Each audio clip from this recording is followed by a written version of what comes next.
biopsies are negative, Ravikar, I think those would be more likely to be malt lymphomas or low-grade lymphomas where it's not being picked up. So in his Yes. case, I'm not sure. We didn't have a PET to show uptake there, but I don't think Yes. he would have had gastric involvement at the time of diagnosis. Yes. Yeah. Yes. Uh, Thank you, Dr. Anu. So, uh, thank you everybody for joining in for today's CPC. Thanks to Dr. Ravikar for all those who helped us in preparing the case for this first CPC of 2021. And thank you to all the organizers of the CPC, especially Dr. Dawn and Dr. Hansdad, uh, for putting in so much effort into organizing this online first CPC of 2021, which is also our first online CPC ever. Um, I would also like to sort of thank the organizing team, especially Dawn, who was very, very helpful.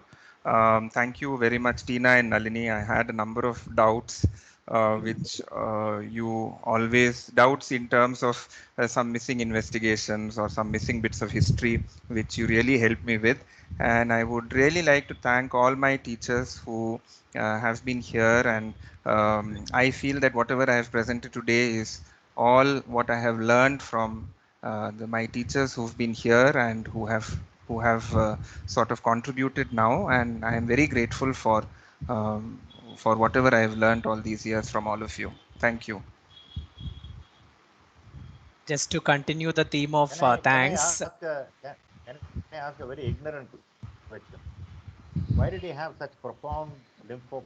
Where did the lymphocytes go? They zone into the lymphoid tissue.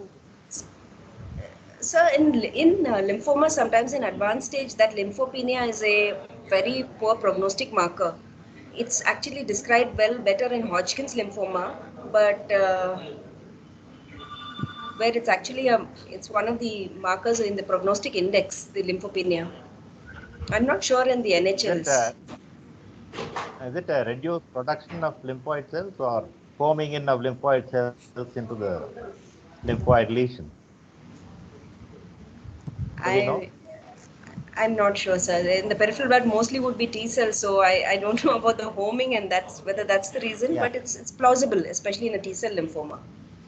I know I have a related question to that. What is the role of an HTLV1 infection in these lymphomas? Did we look at the HTLV1 status either in the specimen or in the patient, and would that sort of influence the prognosis?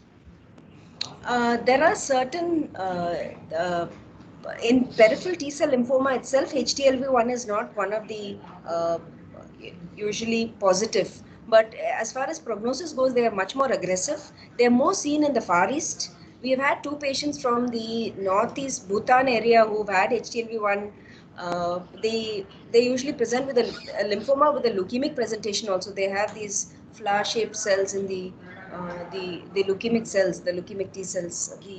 But it's very rare, really, compared to the others. I think I've seen only two. So no, we did not do a HTLV. The HTLV associated lymphomas, don't they also have hypercalcemia and increased 125 dihydroxy vitamin D production? Yes. Yeah. Okay. Yeah. That's very rarely seen here, right? Yes, sir. It's more in the Far East. Yeah.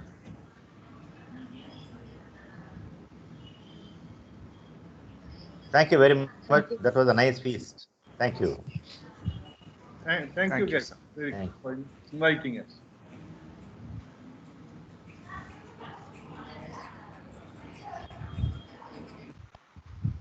Before we conclude, if I can just take a minute and say my vote of thanks. And all truth is God's truth. And when we plumb the depths of any sphere of knowledge, when we study medicine in depth, I mean, rationalize things and solve a problem, I mean, we are being good stewards of what we have been entrusted. So I am thanking God for the grace given to Dr. Ravikar. I mean, I would not be exaggerating if I say many of, junior faculty and residents enthralled by how you approach this case and took us systematically through the problem. And thanks for the willingness and the forthcoming attitude you showed towards presenting this case and doing it so well.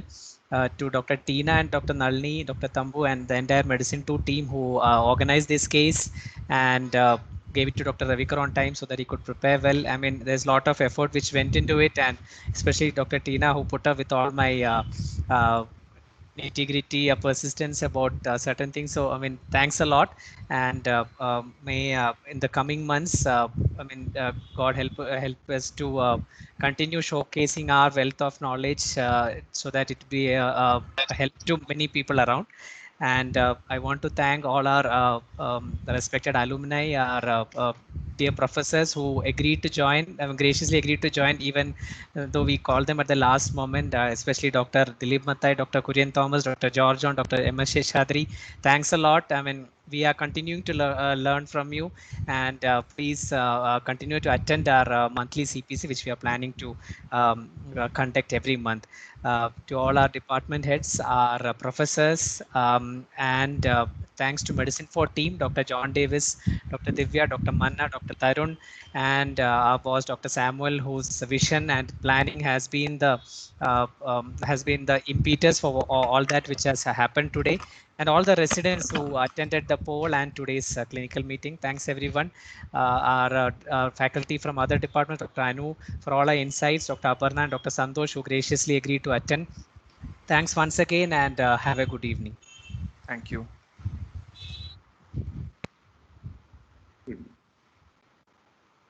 Thank you.